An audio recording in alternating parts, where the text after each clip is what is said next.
씨 뿌리는 농부의 비유. 마태복음 13장 1절에서 9절, 병행 구절은 마가복음 4장 1절에서 9절, 누가복음 8장 4절에서 8절 말씀입니다. 예수님께서 모친과 형제들의 방문을 받은 그날, 예수님께서는 가족들과 함께 잠시 집으로 돌아가셨습니다. 그런 뒤 다시 집에서 나와 홀로 갈릴리 호수로 가서 거기 앉으셨습니다.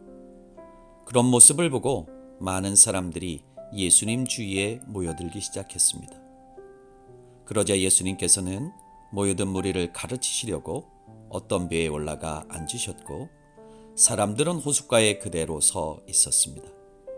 예수님께서는 사람들이 누구나 알아듣기 쉽도록 여러 비유를 들어 많은 것들을 가르치셨습니다. 먼저 예수님은 씨 뿌리는 농부의 비유를 들어 말씀하십니다. 한 농부가 밭에 나가 씨를 뿌렸다. 그런데 어떤 씨들은 길가에 떨어지니 새들이 쪼르르 와서 다 쪼아 먹었다. 또 어떤 씨들은 흙이 깊지 않은 돌밭에 떨어지니 싹이 올라왔지만 흙이 얇아 뜨거운 때 앞을 때 그만 말라 죽었다. 뿌리가 땅에 깊이 박히지 않았기 때문이다. 또 어떤 씨들은 가시덤불 속에 떨어지니 가시덤불이 무성하게 자라 그 씨들이 자라나지 못하게 막아버렸다. 그러나 어떤 씨들은 기름진 좋은 땅에 떨어지니 그 씨들이 잘 자라 100배 또는 60배 또는 30배의 많은 열매를 맺었다. 자, 귀 있는 사람들은 이 비유가 무엇을 뜻하는지 알아듣기를 바란다. 이 비유가 무엇을 뜻하는 것일까요? 천국 복음은 모든 자들에게 똑같이 받아들여지는 것이 아니고, 복음을 받아들이는 자의 심령 상태에 따라 각기 다른 결과를 낳을 수 있다는 것입니다. 예수님이 가르치시는 그 천국 복음이 듣는 사람들 마음속에 뿌리를 내려 나중에 몇십 배나 몇백 배의 열매를 맺기 위해서는 적어도 다음 세 가지의 방해 요소를 잘 극복해야 한다는 사실을 배울 수 있습니다. 첫째는 새들이 와서 쪼아 먹는다는 것은 악한 자들의 공격의 믿음을 빼앗김을 말하며, 둘째, 뜨거운 뙤약볕에 말라 죽는다는 것은 외부의 환난과 박해를 견디지 못하고 믿음을 포기함을 의미합니다. 셋째, 가시덤불로 인해 자라나지 못한다는 것은 세상 염려와 재물의 유혹에 빠져 믿음의 여정에서 중도 탈락함을 의미합니다. 소제목, 비유로 가르치시는 이유. 마태복음 13장 10절에서 17절, 병행 9절, 마가복음 4장 10절에서 12절, 누가복음 8장 9절에서 10절. 그때 예수님의 제자들이 가까이 다가와서 물었습니다. 스승님, 왜 사람들에게 비유로 가르치시는 것입니까? 허허, 그 이유가 그렇게 궁금한 것이냐? 너희에겐 천국 비밀을 아는 것이 허락되었지만 다른 사람들에겐 허락되지 않았기 때문이다. 가진 사람들은 더 받아서 더욱 넉넉하게 되겠지만, 갖지 못한 사람들은 조금 갖고 있는 것까지도 전부 빼앗길 것이기 때문이다. 여기서 가진 사람들은 영적 귀가 열려 있어 복음을 듣고 믿음을 가진 자들을 가리키는 것이며, 갖지 못한 사람들은 영적 귀가 닫혀 있어 복음을 들어도 깨달음이 없는 자들을 가리킵니다.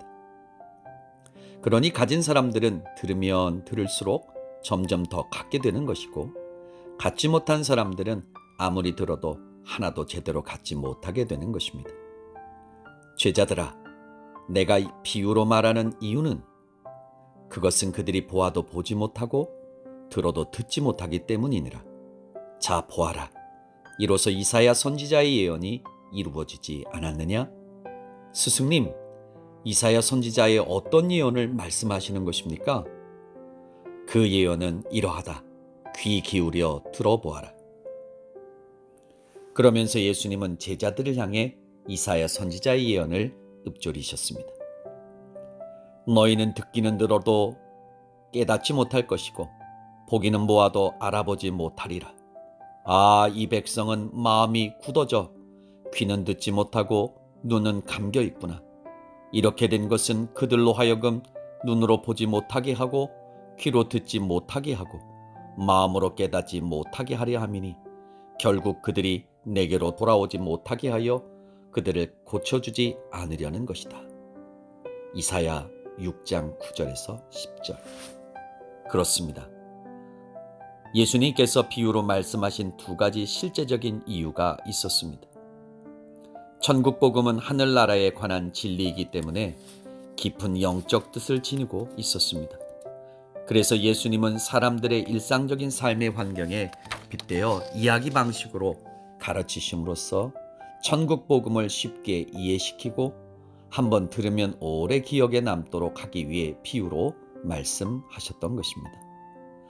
예수님은 천국 복음을 비유로 말씀하심으로써 그것의 소중한 진리를 방해자들의 조롱과 오해와 적대감으로부터 안전하게 보호하셨습니다. 그래서 예수님은 비유로 말씀하신 후에 필히 귀 있는 자들은 들으라 말씀하셨습니다. 이 말은 들을 귀가 없는 자들은 말씀을 들어도 그 의미를 깨달을 수 없다는 말입니다. 말하자면 예수님은 비유로서 천국 복음을 안전하게 포장하신 것입니다. 이 같은 맥락에서 이사야 선지자는 당대는 물론이고 이후에도 하나님의 말씀을 들어도 듣지 못하고 보고도 보지 못하며 아무리 가르쳐도 마음으로 깨닫지 못하는 자들에 대해 경고하는 예언을 한 것입니다. 그 예언이 예수님 당시의 세태와 딱 맞아떨어졌습니다. 그러나 제자들아, 너희 눈은 열려 있어 지금 보고 있으므로 복되구나. 또 너희 귀도 열려 있어 지금 듣고 있으므로 복되구나. 많은 선지자들과 의인들이 너희가 지금 보고 있는 것을 보려 하였건만 보지 못했고 너희가 지금 듣고 있는 것들을 들으려 하였건만 듣지 못하였느니라. 구약 시대에는 천국 복음의 실체가 분명하게 계시되지 않았기 때문에 선지자들과 의인들도 그 실체를 제대로 보거나 듣지 못했습니다. 단지 어렴풋이 예표와 그림자만 접했을 뿐입니다. 하지만 신약 시대에는 천국 복음의 실체가 활짝 열렸기에 누구든지 쉽게 보고 쉽게 들을 수 있게 되었습니다. 소제목 씨 뿌리는 농부의 비유를 설명해 주심. 마태복음 13장 18절에서 23절, 병행 9절, 마가복음 4장 13절에서 20절, 누가복음 8장 11절에서 15절 말씀입니다. 그렇다면 스승님, 앞서 말씀하신 씨 뿌리는 농부의 비유가 무엇을 뜻하는지 구체적으로 설명해 주십시오. 무슨 뜻인지 어렴풋이 짐작은 가는데 스승님의 정확한 해석이 듣고 싶습니다. 그러하냐? 그러면 씨 뿌리는 농부의 비유가 무엇을 뜻하는지 잘 들어보아라. 뿌린 씨가 길가에 떨어졌다는 것은 천국 복음을 듣고서도 깨닫지 못하는 사람의 마음을 가리킨다. 이런 사람들은 악한 자들이 와서 그의 마음속에 있는 씨를 빼앗아 가느니라. 아, 그렇다면 새들은 악한 자들을, 씨는 복음을 뜻하는 것이군요. 그렇지. 그리고 뿌린 씨가 흙이 얕은 돌파대에 떨어졌다는 것은 말씀을 듣고 처음에는 기쁜 마음으로 받아들이긴 하지만 그 씨가 뿌리를 깊게 내리지 못하는 사람의 마음을 가리키는 것이지. 그런 사람은 어려움이 닥치거나 박해를 받게 되면 열정이 금방 식고 믿음이 흔들려 넘어지고 마나니라. 또 뿌린 씨가 가시덤불에 떨어졌다는 것은 말씀을 듣긴 하지만 세상에 대한 염려와 재물의 유혹이 하나님의 말씀을 막아버리는 사람을 가리키는 것이지. 이런 사람은 아무런 열매를 맺지 못하느니라. 맞습니다. 당연히 그렇겠네요. 마지막으로 뿌린 씨가 좋은 땅에 떨어졌다는 것은 말씀을 듣고 깨달아 그대로 실천하여 30배, 60배, 100배로 풍성한 열매를 맺는 사람들을 가르치느니라. 소제목 가라지의 비유. 마태복음 13장 24절에서 30절. 예수님이 두 번째로 주신 비유는 가라지 비유입니다. 예수님은 갈릴리 호숫가에 모인 사람들을 쭉 둘러보았습니다.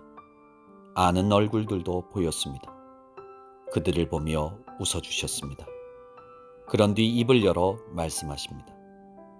여러분, 천국은 자기 밭에 좋은 씨를 뿌린 농부와 같습니다. 사람들이 자는 동안에 원수가 밀밭에 가라지를 뿌리고 갔습니다. 밀이 자라면서 가라지도 함께 자랐습니다.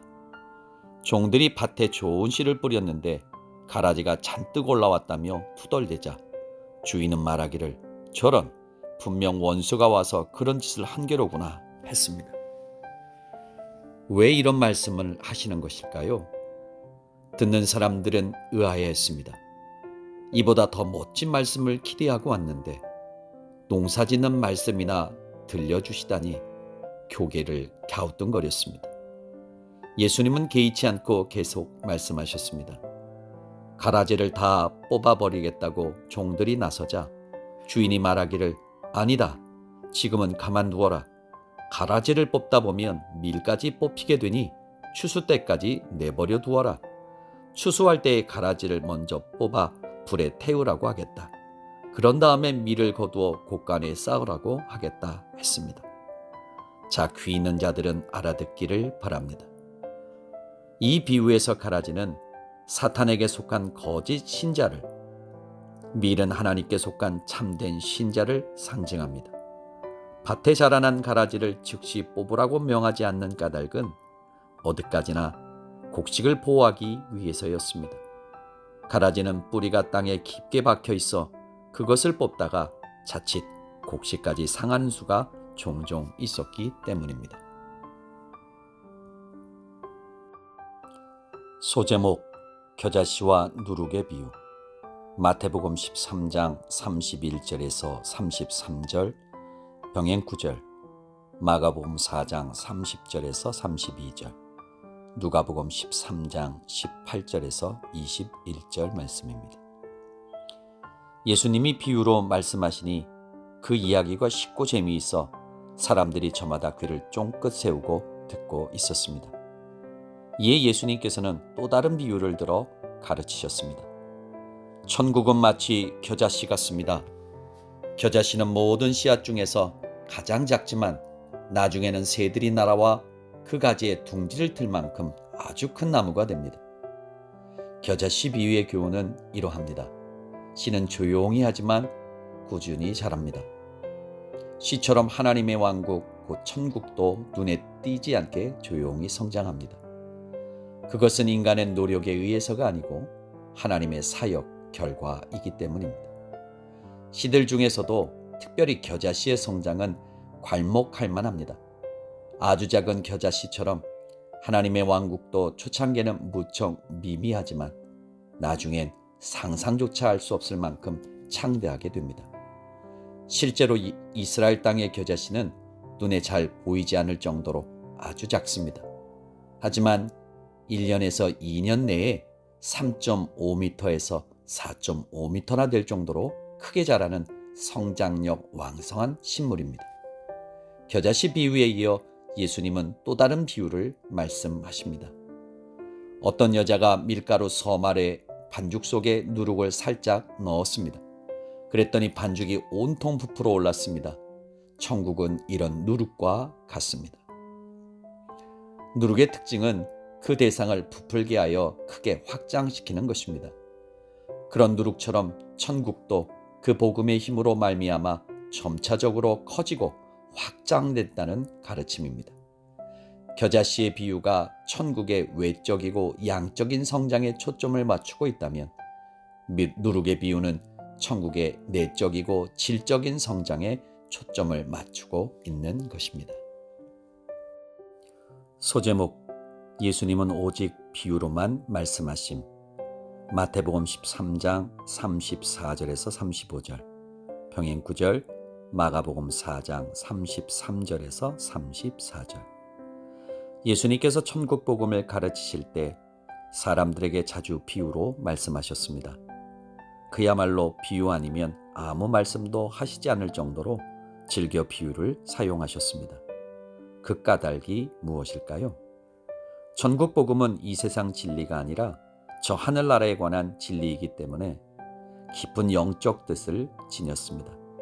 그래서 예수님은 사람들의 일상적인 삶의 환경에 비유에서 이야기 방식으로 가르침으로써 천국 복음을 쉽게 이해시키고 한번 들으면 기억에 오래 남도록 하기 위해서였습니다.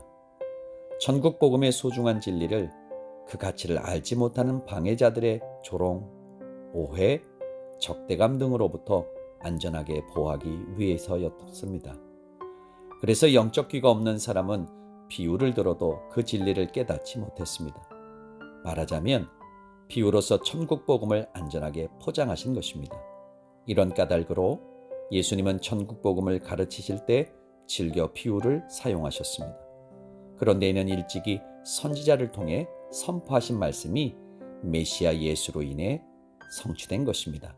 시편 78편 2절입니다. 내가 입을 열어 비유로 말하리라. 그리하면 옛적부터 감추어졌던 비밀스러운 일들이 드러나리라. 소제목, 예수께서 가라지 비유를 설명해 주심. 마태복음 13장 36절에서 43절. 지금껏 갈릴리 호숫가에 어떤 배 위에 올라 무리를 위해 가르치신 예수님께서는 이제 배에서 내려오신 뒤 무리를 떠나 집으로 들어가셨습니다. 그러자 제자들이 가까이 나와 말합니다. 저 스승님, 아까 말씀하셨던 가라지 비유에 대해 좀 더 설명해 주십시오.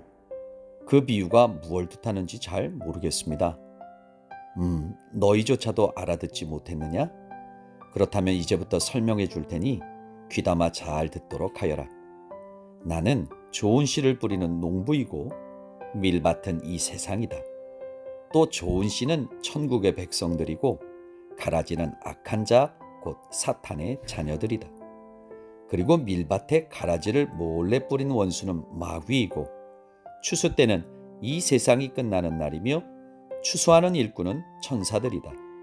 추수 때가 오면 마치 일꾼들이 가라지를 따로 뽑아 전부 묶은 후에 불에 태우듯 세상 마지막 날이 오면 인자가 천사들을 보낼 터인데 그 천사들은 가라지 같은 자들, 곧 다른 사람을 죄짓게 하는 자들과 모든 악한 자들을 추려내어 그들을 지옥의 불구덩이 속에 던져 넣을 것이다. 그러면 그들은 거기서 크게 울며 몸부리칠 것이다. 하지만 그때 알곡 같은 의인들은 아버지의 나라에서 해와 같이 빛날 것이다. 바로 이것이 가라지 비유의 가르침이니라. 귀 있는 사람은 알아듣도록 하여라. 그런데 스승님, 한 가지 의문점이 있습니다.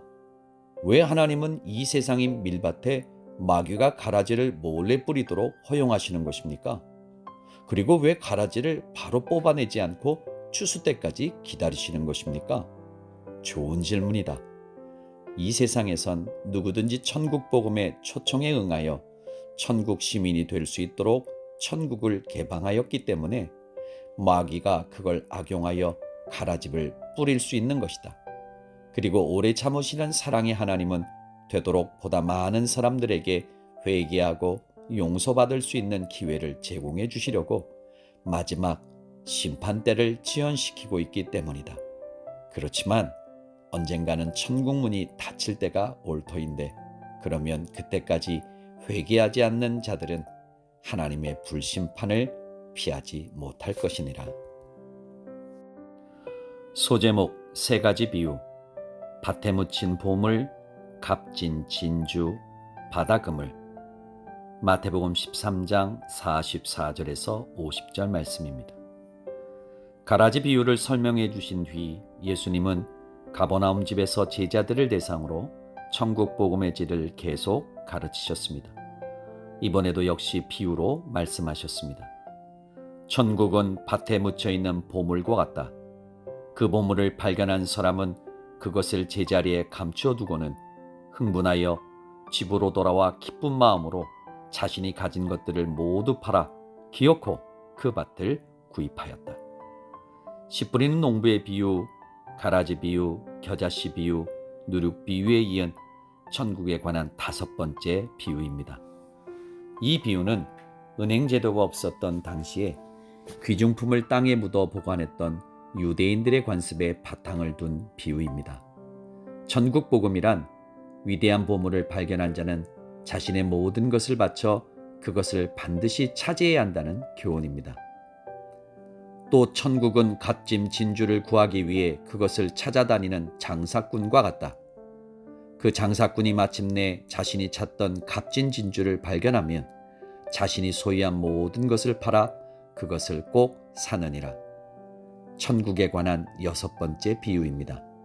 이번에는 천국 복음이 값진 진주에 비유되었을 뿐 교훈의 핵심은 바로 직전에 말씀하신 밭에 묻힌 보분의 비유와 똑같습니다. 자신이 소유한 모든 것을 전부 팔아 반드시 그것을 차지해야 할 정도로 천국 복음은 세상의 그 무엇보다도 가치 있고 소중한 것이라는 가르침입니다. 또 천국은 바다에 그물을 던지는 어부와 같다. 그물이 가득 차면 어부는 그물을 끌어올려 놓고 좋은 물고기는 추려서 그릇에 담고 나쁜 물고기는 내버린다. 이 세상 마지막 날에도 그렇게 될 것이다. 천사들이 의인들 가운데서 악한 자들을 가려내어 그들을 지옥의 불구덩이 속에 던져 넣을 것이다. 그러면 악한 자들은 거기서 크게 울며 몸부림칠 것이다. 천국에 관한 7번째 비유입니다. 교훈의 핵심은 앞서 말씀하신 가라지 비유와 비슷합니다.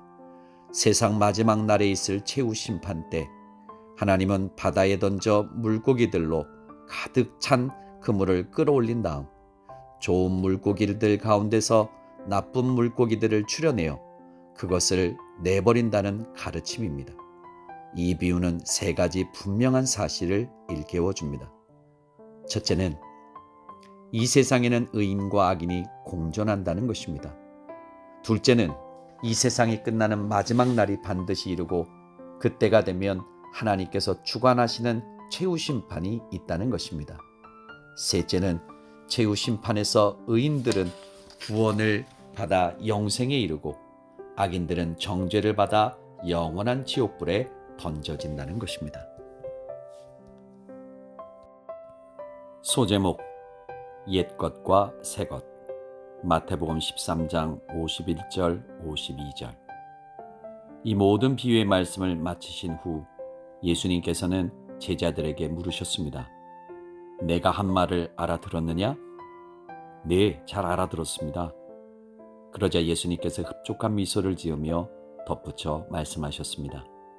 나의 가르침을 받고 천국 제자가 된 모든 서기관들마다 자기 곳간에서 옛 것이든 새 것이든 마음대로 꺼내 쓸 수 있는 집주인은 같으니라. 천국에 관하여 예수님께 가르침받은 제자들은 복음의 서기관들이 되어 다른 사람들을 또한 가르쳐야 하는데 마치 곳간에서 새 것과 옛 것을 꺼내오는 지혜로운 집주인 같아야 한다는 말씀입니다. 당시 유대 종교 지도자들이 율법의 서기관들이었다면 예수님의 제자들은 복음의 서기관들인 셈입니다. 그리고 여기서 새 것은 새롭게 깨우침 받은 신약의 복음을, 옛 것은 이전부터 알려진 구약의 율법을 상징합니다. 그렇습니다. 다른 이들에게 천국에 관하여 가르치는 예수님의 제자들, 곧 복음의 서기관들은 마음 곳간에 저장된 이 양자를 잘 끄집어내어 조화롭고 적절하게 가르칠 수 있어야 합니다. 이처럼 예수께서 여러 비유를 들어 천국 복음에 관한 가르침을 베푸신 후 그곳을 떠나 다른 데로 가셨습니다. 소제목 고향 사람들이 예수님을 배척함. 마태복음 13장 53절에서 58절, 병행 9절, 마가복음 6장 1절에서 6절, 누가복음 4장 16절에서 30절입니다. 하루는 예수님께서 자신의 고향인 나사렛 마을로 돌아가셔서 그곳의 유대인 회당에서 천국 복음에 관해 가르치셨습니다. 그러자 마을 사람들은 예수님의 가르침에 크게 놀라 서로 웅성거리며 말했습니다. 거참 이상하다. 예수가 어디서 저런 지혜와 능력을 얻었지? 저 사람은 본래 목수 요셉의 아들이 아니던가? 맞아. 그의 어머니는 마리아이고 그의 동생들도 우리가 다 알고 있지 않은가? 그의 남동생들은 야고보, 요셉, 시몬, 유다 이렇게 4명이 아니던가? 또 그의 누이들도 다 여기 나사렛 마을에 살고 있지 않은가? 그런데 예수가 어떻게 저런 놀라운 지식을 터득할 수 있게 되었을까? 그러면서 나사렛 사람들은 예수를 하찮게 생각하고 달갑지 않게 여겨 그를 무시하고 배척했습니다. 그러자 예수님께서 고향 사람들을 향해 말씀하셨습니다. 본래 선지자는 자기 고향과 자기 집안 사람들에겐 존경받지 못하는 법이라오. 실제로 그렇습니다. 예로부터 선지자의 어릴 적 모습을 보고 그의 인간적인 측면을 빠삭하게 아는 자들은 대개 그를 하찮게 여겨 그가 가진 놀랍고 탁월한 능력을 무시하는 경향이 있었습니다. 이처럼 고향 사람들이 예수님을 믿지 않고 배척했기에 예수님께서는 그곳 나사렛에서는 기적을 많이 베풀지 않으셨습니다. 하나님의 아들이신 예수님은 무한한 능력을 소유하신 분이므로 누구에게든 어디서든 이적을 충분히 베풀 수 있었습니다. 하지만 예수님은 사람들의 믿음에 응하여 이적 베푸기를 기뻐하셨습니다. 따라서 자신을 무시하고 노골적으로 배척하는 자들에게 단지 능력을 과시할 요량으로 이적을 베풀 이유는 하등 없으셨습니다.